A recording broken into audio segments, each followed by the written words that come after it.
Hi, I'm Steven. I'm 35 and I'm living with HIV because I was born this way. Growing up, it was a normal life, living in New York City. I wasn't born here, I was born in Toronto.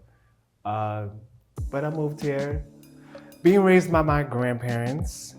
They're Caribbean, of course, and just living a normal life in New York City as a child.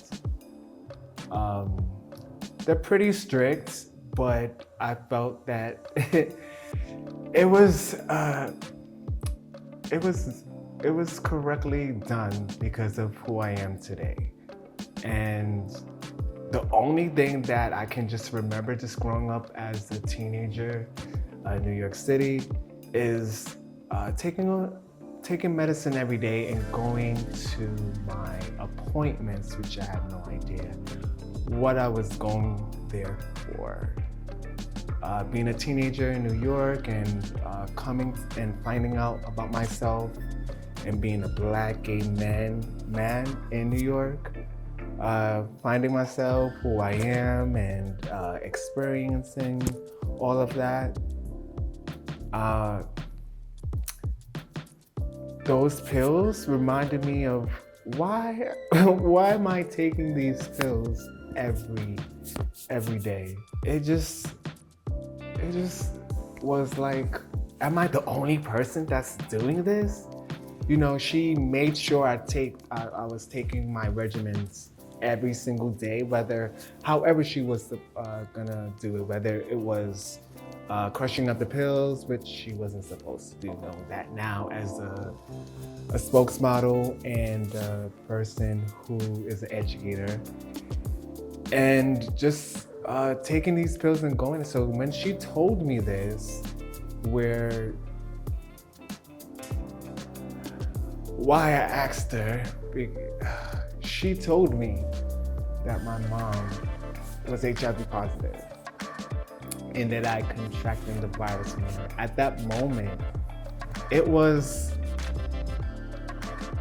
it was a shocker, but I didn't really have much to say. I didn't really say anything, but she went and told me certain things that did happen, which I almost died, to be honest. It was a death sentence for me, being born in 1989, November 3rd.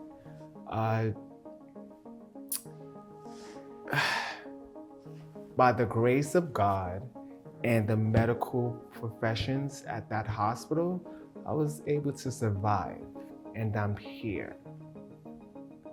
Uh, just going through life and learning this information about transmitting HIV through my mom, I was upset. And I was upset for a while. It was a silent battle. She didn't know. One day, I was like, I don't want to take this grudge and be mad at her, even if she didn't know at all. So I told myself, you know what? I want to forgive her. And I did. I did eventually forgive her. She didn't know.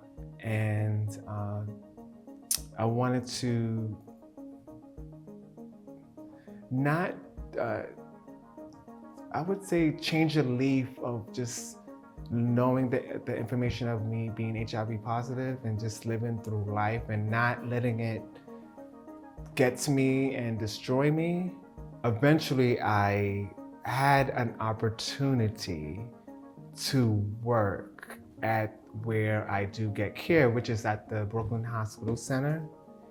And the opportunity was presented where I could be an outreach specialist, which is basically a person going out and promoting the services what I did, which is, HIV testing, letting people know how important it is, and getting people into care if need be.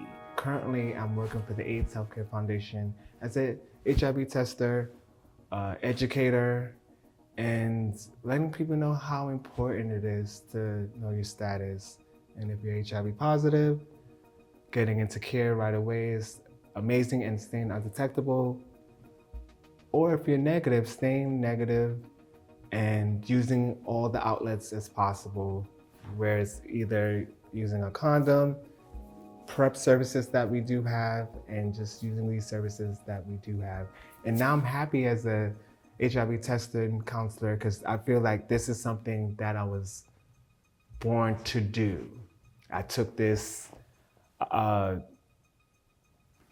thing of contracting a virus, which I didn't ask for, and making it into something positive where I can help others, knowing their status and getting them into care.